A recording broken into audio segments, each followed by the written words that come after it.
আজকে দেখাবো বুলেট স্প্রেডে কিভাবে কাজ করা যায়। তো আমার টেবিলটা অনেক ছোট, তাই এখানে আমি যে কয়টা জার আছে এতটুকুই আমি দিয়েছি। এরপরে আমি 2বার 3বারে এরকম আরও জার ভর্তি করছি, কিন্তু জায়গা ছোট হওয়ার জন্য 2-3বারে করা লাগছে আমার। যদি জায়গা আরও বড় হইতো একবারেই হয়ে যাইতো।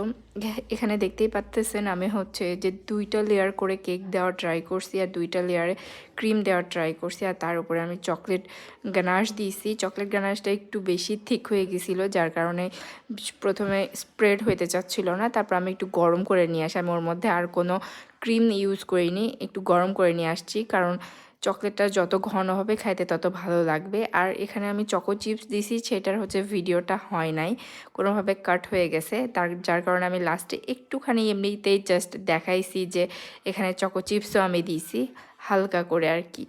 এই তো আমার হচ্ছে টাপ কেকগুলো রেডি। এটা হচ্ছে চকলেট টাপ কেক। আরও